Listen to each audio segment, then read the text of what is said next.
Hallelujah. The Holy Spirit Chittayamundakkal YouTube channel കാണുന്ന ലോകത്തിൻ്റെ വിവിധ പ്രദേശങ്ങളിൽ ഈ പ്രോഗ്രാം കാണുന്ന സഹോദരിമാർ, മാതാപിതാക്കൾ, കുഞ്ഞുങ്ങൾ, അഭിഷിക്തന്മാർ എല്ലാവർക്കും വേഗമരുന്നവനായ ക്രിസ്തു യേശുവിൻ്റെ നാമത്തിൽ എൻ്റെ നിസ്തുല്യമായ സ്നേഹവന്ദനത്തെ നന്ദിയും അറിയിക്കുന്നു.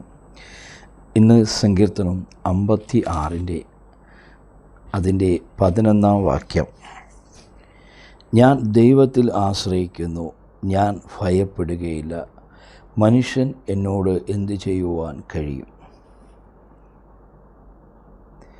എന്നെ കേൾക്കുന്ന എൻ്റെ പ്രിയ സഹോദരന്മാരെ, നമ്മുടെ ജീവിതത്തിൽ പല ഭയത്തിൻ്റെ അവസ്ഥകൾ നമ്മുടെ ജീവിതത്തിലുണ്ട്. രോഗത്താൽ ഭയപ്പെടുന്നവർ കാണാം, സാമ്പത്തിക ഞെരുക്കത്താൽ ഭയപ്പെടുന്നവർ കാണാം,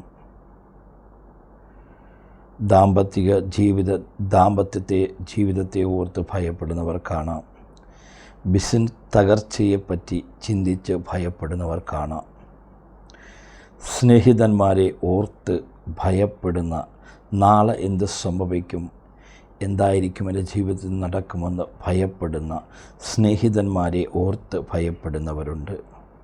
മാതാപിതാക്കളെ ഓർത്ത് ഭയപ്പെടുന്നവരുണ്ട്. കുഞ്ഞുങ്ങളെ ഓർത്ത് ഭയപ്പെടുന്ന വ്യക്തി ജീവിതങ്ങളുണ്ട്. സഹോദരനെ ഓർത്ത് ഭയപ്പെടുന്ന സഹോദരിയുണ്ട്. സഹോദരിയെ ഓർത്ത് ഭയപ്പെടുന്ന സഹോദരനും മാതാപിതാക്കളുമുണ്ട്. നമ്മുടെ ജീവിതത്തിൽ പലപ്പോഴും ഭയങ്ങൾ കൊണ്ടുവരുന്നത് അത് പിശാചിൻ്റെ ഒരു തന്ത്രമാണ്. പലപ്പോഴും നാം ആ തന്ത്രത്തെ മനസ്സിലാക്കാതെ നാം മാനുഷിക ജഡശക്തിയോട് നാം വഴക്കിടാറുണ്ട്. എന്നാൽ നാം പ്രാർത്ഥിക്കുന്ന വ്യക്തിയാണെങ്കിൽ നാം ദൈവസന്നിധിയിലൊന്ന് മുട്ടുമടക്കി, കർത്താവേ, എന്തുകൊണ്ട് എൻ്റെ ജീവിതത്തിൽ ഇങ്ങനെ സംഭവിച്ചു എന്ന് പറയുമ്പോൾ ദൈവത്തിൻ്റെ പരിശുദ്ധാത്മാവ് നമ്മളോട് വ്യക്തമായി ഇടപെടും. ഒന്നിൽ നമ്മുടെ ജീവിതത്തിൽ ശത്രു നമ്മളെ തകർക്കുവാൻ പദ്ധതിയിടുന്നത് നാം വാക്തത്വമുള്ള മനുഷ്യനാണ്. 2, നാം പ്രാർത്ഥിക്കുന്ന മനുഷ്യനാണ്. 3, നാം ദൈവത്തിൻ്റെ വചനപ്രകാരം ജീവിക്കുവാൻ ശ്രമിക്കുന്ന വ്യക്തിയാണ്. 4, നാം ആരാധിക്കുന്ന വ്യക്തിയാണ്. അപ്പോൾ നമ്മുടെ ജീവിതത്തിൽ ഈ 4 ക്വാളിഫിക്കേഷൻ ഉണ്ടെങ്കിൽ നമ്മെ ശത്രു പല രീതിയിലും നമ്മെ തകർക്കുവാൻ നോക്കും. എന്നാൽ നാം അതൊന്നും ഭയപ്പെടാതെ നാം ദൈവത്തിൽ ആശ്രയിക്കുന്നവരായി നമുക്ക് മാറുവാൻ സാധിക്കണം. സങ്കീർത്തനം 56:9, ഞാൻ വിളിച്ചപേക്ഷിക്കുമ്പോൾ തന്നെ എൻ്റെ ശത്രുക്കൾ പിന്തിരിയുന്നു. ദൈവം എനിക്ക് അനുകൂലമെന്ന് ഞാൻ അറിയുന്നു. അപ്പോൾ നീ വിളിച്ചപേക്ഷിക്കുമ്പോൾ അത് ശത്രുക്കൾ പിന്തിരിയുന്നു. എന്നെ കേൾക്കുന്ന എൻ്റെ വ്യക്തി ജീവിതമേ, ഭയത്തോടെ ഇരിക്കുന്ന സഹോദരി, നിൻ്റെ കുടുംബജീവിതത്തിൽ, നിൻ്റെ ദാമ്പത്തിക മണ്ഡലങ്ങളിൽ നിൻ്റെ കുടുംബം ഇല്ലാതാകുമെന്ന് കുടുംബത്തെ ഓർത്ത് ഭയപ്പെടുന്ന പ്രിയ മാതാവേ, സഹോദര, സഹോദരി, പിതാവേ, നീ കർത്താവിൽ വിശ്വസിച്ചാൽ, കർത്താവായ യേശുവിൽ വിശ്വസിച്ചാൽ നീയും നിൻ്റെ കുടുംബവും രക്ഷ പ്രാപിക്കും. ആ കർത്താവ് ഇന്ന് നിൻ്റെ വാതിൽക്ക് വന്ന് മുട്ടുകയാണ്. ഞാൻ വാതിൽക്ക് വന്ന് മുട്ടുന്നു. ആരെങ്കിലും എൻ്റെ ശബ്ദം കേട്ട് വാതിൽ തുറന്നാൽ ഞാൻ അവനോടുകൂടെ, അവൻ എന്നോടുകൂടെ അത്താഴം കഴിക്കും. ഇന്ന് നിൻ്റെ ഹൃദയമായ വാതിൽക്ക് വന്ന് കർത്താവ് മുട്ടുകയാണ്. ഭയപ്പെടുന്ന പ്രിയ മകളെ, മകനെ, നീ ഭയപ്പെടേണ്ട. നീ ഭയപ്പെടുന്ന വിഷയത്തിൻ്റെ മേൽ കർത്താവ് ഇന്ന് നിനക്ക് പുതുവഴികളെ, പുതുവാതിലുകളെ തുറന്നു തന്നിരിക്കുകയാണ്. എന്നെ കേൾക്കുന്ന എൻ്റെ പ്രിയ സഹോദരന്മാരെ, നമ്മുടെ ജീവിതത്തിൽ അനേക ഭയങ്ങളുണ്ട്.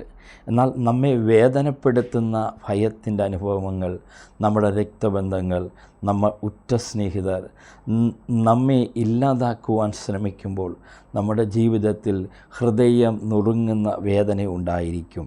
അതിനപ്പുറമായി ഒരു ഭയമുള്ളിലുണ്ട്. എന്നാൽ യഹോവയിൽ ആശ്രയിക്കുന്നവർ എന്നേക്കും കുലുങ്ങാതെ നിലനിൽക്കുന്ന സിയോൻ പർവ്വതം പോലെയാകുന്നു. നീ യേശുവിലാണോ ആശ്രയിക്കുന്നത്? നിശ്ചയമായി ഒരു സ്നേഹിതനും ഒരു രക്തബന്ധങ്ങൾക്കും ഒരു പൈശാചിക മണ്ഡലങ്ങൾക്കും നിന്നെ തോൽപ്പിക്കുവാൻ സാധ്യമല്ല.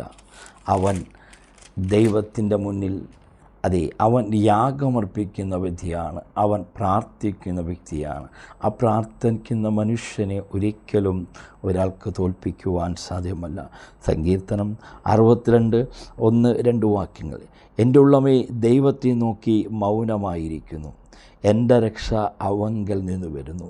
അപ്പോൾ ഒരു ഭക്തൻ ഒറ്റപ്പെടുന്ന അവസ്ഥ, നിരാശപ്പെടുന്ന അവസ്ഥ, അനേക സുഹൃത്തുക്കൾ കൂടി ആ സ്നേഹിതനെ ഇല്ലാതാക്കുവാൻ ശ്രമിക്കുമ്പോൾ കൂടെ നിൽക്കുന്ന ഒരു ദൈവം, കൂടെ നിൽക്കുന്ന ഒരു ദൈവ സാന്നിധ്യം, കൂടെ നിന്ന് സഹായിക്കുന്ന, കരുതുന്ന ഒരു ദൈവിക കരുതലിനെ നമുക്ക് കാണുവാൻ സാധിക്കും. എൻ്റെ ഉള്ളമേ ദൈവത്തെ നോക്കി മൗനമായിരിക്കുന്നു, എൻ്റെ രക്ഷ അവങ്കൽ നിന്ന് വരുന്നു. അവൻ തന്നെ എൻ്റെ പാറയും എൻ്റെ രക്ഷയുമാകുന്നു, എൻ്റെ ഗോപുരവും അവൻ തന്നെ, ഞാൻ ഏറെ കുലുങ്ങുകയില്ല. അപ്പോൾ നമ്മളെ ശത്രു സ്നേഹിതൻ്റെ വേഷത്തിൽ കടന്നു വന്ന് നമ്മെ തകർക്കുവാൻ ശത്രു പദ്ധതികൾ ആവിഷ്കരിക്കുമ്പോൾ, ശത്രുവിൻ്റെ എല്ലാ പദ്ധതികളെയും പരാജയപ്പെടുത്തി നമുക്ക് ജയം നൽകുന്ന ഒരു ദൈവിക കരുതലിനെ, ഒരു ദൈവിക സാന്നിധ്യത്തെ കാണുവാൻ സാധിക്കും. ഞാൻ വിളിച്ചപേക്ഷിക്കുമ്പോൾ തന്നെ എൻ്റെ ശത്രുക്കൾ പിന്തിരിയുന്നു. യിരെമ്യാ പ്രവചനം അതിൻ്റെ 9-ാം അധ്യായം, യിരെമ്യാ പ്രവചനം 9-ാം അധ്യായം അതിൻ്റെ 5 മുതൽ വായിക്കുമ്പോൾ നമുക്ക് കാണുവാൻ സാധിക്കും. തൻ്റെ കൂട്ടുകാരനെ ചതിക്കും, അസത്യം സംസാരിക്കുകയുമില്ല. തൻ്റെ കൂട്ടുകാരന്മാരെന്നറിയോ? തൻ്റെ കൂട്ടുകാരനെ ചതിക്കുകയും സത്യം സംസാരിക്കുകയുമില്ല. വ്യാജം സംസാരിപ്പാൻ അവർ നാവിനെ അഭ്യസിച്ചിരിക്കുന്നു, നീതികേട് പ്രവർത്തിപ്പാൻ അവർ അധ്വാനിക്കുന്നു. നിൻ്റെ വാസം വഞ്ചനയുടെ നടുവിലാകുന്നു, വഞ്ചനയുടെ നിമിത്തം അവ എന്നെ ഏറിയവൻ നിരസിക്കുന്നു എന്ന് യഹോവയുടെ അരുൾപ്പാട്. അതുകൊണ്ട് സൈന്യങ്ങളുടെ യഹോവ ഇപ്രകാരം അരുൾ ചെയ്യുന്നു, ഇതാ ഞാൻ അവനെ ഉരുവാക്കിയ ശോധന കഴിക്കും. എൻ്റെ ജനത്തിൻ്റെ പുത്രിയെ വിചാരിച്ച് ഞാൻ മറ്റെന്തു ചെയ്യേണ്ടു? അവരുടെ നാവ് മരണകരമായ അസ്ത്രമാകുന്നു. അപ്പോൾ കൂട്ടുകാരനെപ്പറ്റി ദോഷം പറയുന്നവൻ, കൂട്ടുകാരൻ്റെ പദവിയെ ഇല്ലാതാക്കുവാൻ ശ്രമിക്കുന്നവൻ,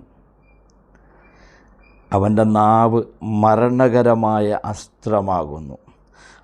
അത് വഞ്ചന സംസാരിക്കുന്നു. വായിക്കൊണ്ട് ഓരോരുത്തരും തൻ്റെ കൂട്ടുകാരനോട് സമാധാനം സംസാരിക്കുന്നു, ഉള്ളുകൊണ്ടോ അവനായി പതിയിരിക്കുന്നു.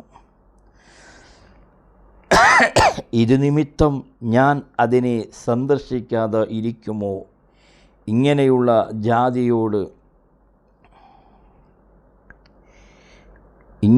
ജാതിയോട് ഞാൻ പകരം ചെയ്യാതിരിക്കുമോ എന്ന് യഹോവയുടെ അരുൾപ്പാട്. എന്നെ കേൾക്കുന്ന എൻ്റെ പ്രിയ സഹോദരന്മാരെ, നമുക്ക് ഒരുപാട് സ്നേഹിതന്മാരുണ്ടെങ്കിൽ ആ സ്നേഹിതന്മാർ നമ്മുടെ ജീവിതത്തിൽ ഭൗതികമായി ഉയർച്ച വരുമ്പോൾ, അല്ലെങ്കിൽ ആത്മീയമായി നാം ഉയർച്ച വരുമ്പോൾ, അല്ലെങ്കിൽ നാം ശുശ്രൂഷകരാണെങ്കിൽ നാം ശുശ്രൂഷപരമായി ഉയർച്ച വരുമ്പോൾ, നമ്മുടെ എത്ര സ്നേഹിതനായാലും അവന് അസൂയ കടന്നു വരും. അസൂയ കടന്നു വരുമ്പോൾ ചിലപ്പോൾ നിൻ്റെ ജീവിതത്തിൽ നീ ഒരു ബിസിനസ് മേഖലയിൽ ഉയർന്ന വ്യക്തിയായിരിക്കാം. നിൻ്റെ സ്നേഹിതന്മാർ പലർക്കും അസൂയ വന്നുകൊണ്ട് നിന്നെ തകർക്കുവാൻ അവൻ പദ്ധതിയുണ്ടാവും. ദൈവവചനം നമ്മെ പഠിപ്പിക്കുന്നത് നാം കൂട്ടുകാരനെ ദൈവത്തിൽ അധികമായി നാം വിശ്വസിക്കരുത്. നാം കൂട്ടുകാരനെ നാം ഒരു ഗ്യാപ്പിട്ട് നാം അവനെ നിർത്തണം. പലപ്പോഴും നാം ദൈവത്തിലധികമായി നാം കൂട്ടുകാരനെ വിശ്വസിക്കുന്ന അനുഭവം കാണുവാൻ സാധിക്കും. അത് നമ്മുടെ ജീവിതത്തിൽ വഞ്ചന, അത് ചതിക്കപ്പെടുന്ന അനുഭവങ്ങൾ കടന്നു വരും. അത് നാളെ നമ്മത് പ്രയാസപ്പെടുന്ന അനുഭവം കടന്നു വരും. പലരും ഇന്ന് കൂട്ടുകാരെ ഭയപ്പെടുന്നവരുണ്ട്. എൻ്റെ ബിസിനസ് തകർച്ച അവൻ ഇല്ലാതാക്കുമോ, അതല്ല എൻ്റെ ആത്മീയ മണ്ഡലത്തെ അവൻ ഇല്ലാതാക്കുമോ എന്ന് ഭയപ്പെടുന്ന അനുഭവം. അതിൻ്റെ പിന്നിലെല്ലാം ഒരു പൈശാചിക മണ്ഡലമാണ്. അതേ സാദൃശ്യവാക്യം അതിൻ്റെ 18-ാം അധ്യായം അതിൻ്റെ 24-ാം വാക്യം, വളരെ സ്നേഹിതന്മാരുള്ള മനുഷ്യന് നാശം വരും, എന്നാൽ സഹോദരങ്ങളിലും പറ്റുമുള്ള സ്നേഹിതന്മാരുമുണ്ട്. എന്നെ കേൾക്കുന്ന എൻ്റെ വ്യക്തി ജീവിതമേ, ദൈവവചനം നമ്മെ പഠിപ്പിക്കുന്നത് നമ്മുടെ ജീവിതത്തിൽ അനേക സ്നേഹിതന്മാർ നമ്മൾക്കുണ്ടെങ്കിൽ നമ്മുടെ ജീവിതത്തിൽ വളരെ പെട്ടെന്ന് നാശമുണ്ടാകുവാനിടവരും. ദൈവവചനം നമ്മെ ഓർമ്മപ്പെടുത്തുന്നത് അതാണ്. നമ്മുടെ ജീവിതത്തിൽ അതേ വലിയ നാശമുണ്ടാകുവാൻ, നാം ഇല്ലാതാകുവാൻ കാരണം നമ്മുടെ ജീവിതത്തിൽ വലിയ സ്നേഹിതന്മാരുണ്ടെങ്കിൽ നമ്മുടെ ജീവിതത്തിൽ അതേ നാശം സംഭവിക്കുമെന്ന്, ഇടയുണ്ടാകുമെന്ന് ദൈവവചനം നമ്മെ ഓർമ്മപ്പെടുത്തുന്നു. സാദൃശ്യവാക്യം അതിൻ്റെ 18-ന്റെ 24-ാം വാക്യം, വളരെ സ്നേഹിതന്മാരുള്ള മനുഷ്യന് നാശം വരും, എന്നാൽ സഹോദരനേക്കാളും പറ്റുമുള്ള സ്നേഹിതരുമുണ്ട്. എന്നാൽ നല്ല സ്നേഹിതന്മാരുമുണ്ട്. വഞ്ചനയും ചതിവും അസൂയയും അതേ ഉയർച്ച കണ്ട് അസൂയപ്പെടാത്ത നല്ല സ്നേഹിതന്മാരുമുണ്ട്. എന്നാൽ ഇന്ന് ലോകത്തിൽ നമുക്ക് കാണുന്നത്, ഒരുവൻ ഉയർച്ച വരുമ്പോൾ അവനെ എങ്ങനെ തകർത്ത് കളയുവാൻ എന്ന് പറയുന്ന അതേ സ്നേഹിതന്മാരെ നമുക്ക് കാണുവാൻ സാധിക്കും. അതിൻ്റെ പിന്നിലെല്ലാം ഒരു പൈശാചിക മണ്ഡലമാണ്. നാം അതിനെയൊന്നും കണ്ട് ഭയപ്പെടാതെ നാം ദൈവത്തിൽ ആശ്രയം വെക്കുമ്പോൾ, അതേ നിനക്കെതിരെ ശത്രു നിന്നെ തകർക്കുവാൻ, നിൻ്റെ ആത്മീയ മണ്ഡലത്തെ, നിൻ്റെ ഭൗതിക മണ്ഡലത്തെ, നിൻ്റെ ബിസിനസ് മേഖലകളെ, കുടുംബ മേഖലകളെ ശത്രു തകർക്കുവാനിരിക്കുമ്പോൾ, നീ ദാവീദിനെ പോലെ, അബ്രഹാമിനെ പോലെ ഒരു യാഗപീഠം പണിഞ്ഞ് ആ യാഗപീഠത്തിൻ്റെ മധ്യയിൽ നീ മുട്ടുകുത്തി ദൈവത്തോട് പ്രാർത്ഥിച്ചാൽ, ഡാനിയലിന് ഉത്തരം നൽകിയ ദൈവം, ഡാനിയലിനെ രാജാവ് സിംഹക്കുഴിയിലിട്ട്, എന്നാൽ ഡാനിയൽ തീർന്നു എന്ന് വിചാരിച്ചുവെങ്കിലും സിംഹത്തിൻ്റെ വായെ അടപ്പിച്ച ദൈവം, അത് തൻ്റെ ദൂതന്മാരെ ഇറക്കി സിംഹത്തിൻ്റെ വായെ അടച്ചുകൊണ്ട് ഡാനിയലിനെ രക്ഷപ്പെടുത്തിയ ദൈവം, ആ ദൈവം നീ ഭയപ്പെടുന്ന വിഷയത്തിൻ്റെ മേൽ നിനക്ക് ജയം നൽകുവാൻ എൻ്റെ കർത്താവ്, എൻ്റെ യേശു കർത്താവ് അവൻ മതിയായവനാകുന്നു. യിരെമ്യാ പ്രവചനം അതിൻ്റെ 10-ാം അധ്യായം 1-2 വാക്യങ്ങൾ, ഇസ്രായേൽ ഗൃഹമേ, യഹോവ നിങ്ങളോട് അരുളി ചെയ്യുന്നത് വചനം കേൾപ്പിൻ. യഹോവ ഇപ്രകാരം അരുളി ചെയ്യുന്നു, ജാതികളുടെ വഴി പഠിക്കരുത്, ആകാശത്തിലെ ലക്ഷണങ്ങളെ കണ്ട് ഭ്രമിക്കരുത്. അതിലെ ലക്ഷണങ്ങളെ കണ്ട് ഭ്രമിക്കുമരുത്, ജാതികളല്ലോ അവ കണ്ട് ഭ്രമിക്കുന്നത്. അപ്പം ജാതികളെ കണ്ട്, ആകാശത്തിൻ്റെ ലക്ഷണങ്ങളെ കണ്ട് നാം ഒരു ജീവിതത്തിൽ യാത്ര ചെയ്യുമ്പോൾ, ഒരു പൂച്ച കുറുക്ക് ചാടുമ്പോൾ അല്ലെങ്കിൽ ഒരു പട്ടി കുറുക്ക് ചാടുമ്പോൾ അത് ദോഷമാണെന്ന് നാം വിചാരിക്കാതെ നമ്മുടെ വഴികളിൽ യഹോവയിൽ ആശ്രയിച്ചുകൊണ്ട്, ആ യേശുവിൽ ആശ്രയിച്ചുകൊണ്ട് നാം മുന്നോട്ട് യാത്ര ചെയ്യുമ്പോൾ നമുക്ക് ജയം നൽകുന്ന ഒരു കർത്താവിൻ്റെ കരുതലിനെ, സാന്നിധ്യത്തെ നമുക്ക് രുചിച്ചറിയുവാൻ സാധിക്കും. സങ്കീർത്തനം 56:11, ഞാൻ ദൈവത്തിൽ ആശ്രയിക്കുന്നു, ഞാൻ ഭയപ്പെടുകയില്ല, മനുഷ്യൻ എന്നോട് എന്തു ചെയ്യുവാൻ കഴിയും? ദൈവമേ, നിനക്കുള്ള നേർച്ചകൾ ഞാൻ കടപ്പെട്ടിരിക്കുന്നു, ഞാൻ നിനക്ക് സ്തോത്രയാഗങ്ങളെ അർപ്പിക്കുന്നു. ഞാൻ ദൈവത്തിൻ്റെ മുമ്പാകെ ജീവൻ്റെ പ്രകാശത്തിൽ നടക്കേണ്ടതിന് നീ എൻ്റെ പ്രാണനെ മരണത്തിൽ നിന്നും എൻ്റെ കാലുകളെ ഇടർച്ചയിൽ നിന്നും വിടുവിച്ചുവല്ലോ. ഇന്ന് മരണഫലത്തിലൂടെ നടക്കുന്ന വ്യക്തി ജീവിതമേ, നിൻ്റെ മരണത്തിൽ നിന്ന് വിടുവിക്കുവാൻ കഴിയുന്ന ദൈവമാണ്. നീ മരണക്കുഴിയിലേക്ക് കടന്നു പോകുന്ന വ്യക്തി ജീവിതമേ, നിൻ്റെ നാശകരമായ കുഴിയിൽ നിന്നും വിടുവിക്കുവാൻ കഴിയുന്ന എൻ്റെ ദൈവം, ആ യേശു നിന്നെ സ്നേഹിക്കുന്നു. ഭയപ്പെടേണ്ട, ഞാൻ നിന്നോട് കൂടെയുണ്ട്, ഞാൻ നിന്നെ പേര് ചൊല്ലി വിളിച്ചു. നീ ഭ്രമിച്ചു നോക്കേണ്ട. ഇന്ന് ഭയപ്പെടുന്ന വ്യക്തി ജീവിതമേ, നീ ഭയപ്പെടേണ്ടെന്ന് ദൈവത്തിൻ്റെ പരിശുദ്ധാത്മാവാഹ്വാനം ചെയ്യുന്നു. നീ തകരുമെന്ന് പറയുന്ന എല്ലാ മേഖലകളുമേൽ കർത്താവ് ഇന്ന് ജയം നൽകിയിരിക്കുകയാണ്. കരയുന്ന എല്ലാ വിഷയത്തിൻ്റെ മേൽ അവനിന്ന് വാതിലുകളെ വഴികളെ തുറന്നിരിക്കുകയാണ്. ഞാൻ ദൈവത്തിൽ ആശ്രയിക്കുന്നു, ഞാൻ ഭയപ്പെടുകയില്ല. മനുഷ്യനോട് എന്ത് ചെയ്യുവാൻ കഴിയും? ഈ വചനമുഖാന്തരം ദൈവം നിങ്ങളെ ധാരാളമായി അനുഗ്രഹിക്കട്ടെ. മഹാദൈവമേ, സ്വർഗ്ഗപിതാവേ, എല്ലാ ഭയത്തിൻ്റെ ശക്തികൾ വ്യക്തി ജീവിതങ്ങൾ മാറിപ്പോകട്ടെ. കർത്താവേ, കേട്ട വചനം അനേകരുടെ ജീവിതത്തിൽ അനുഗ്രഹമായി അത് 30, 60, 100 ഫലമാകട്ടെ. ഭയപ്പെടുത്തുന്ന ഇരുട്ടിൻ്റെ ശക്തികൾ എല്ലാ മേഖലയിൽ നിന്ന് വിട്ടുമാറട്ടെ. യേശുവിൻ്റെ നാമത്തിൽ തന്നെ പിതാവേ, ആമേൻ. God bless you.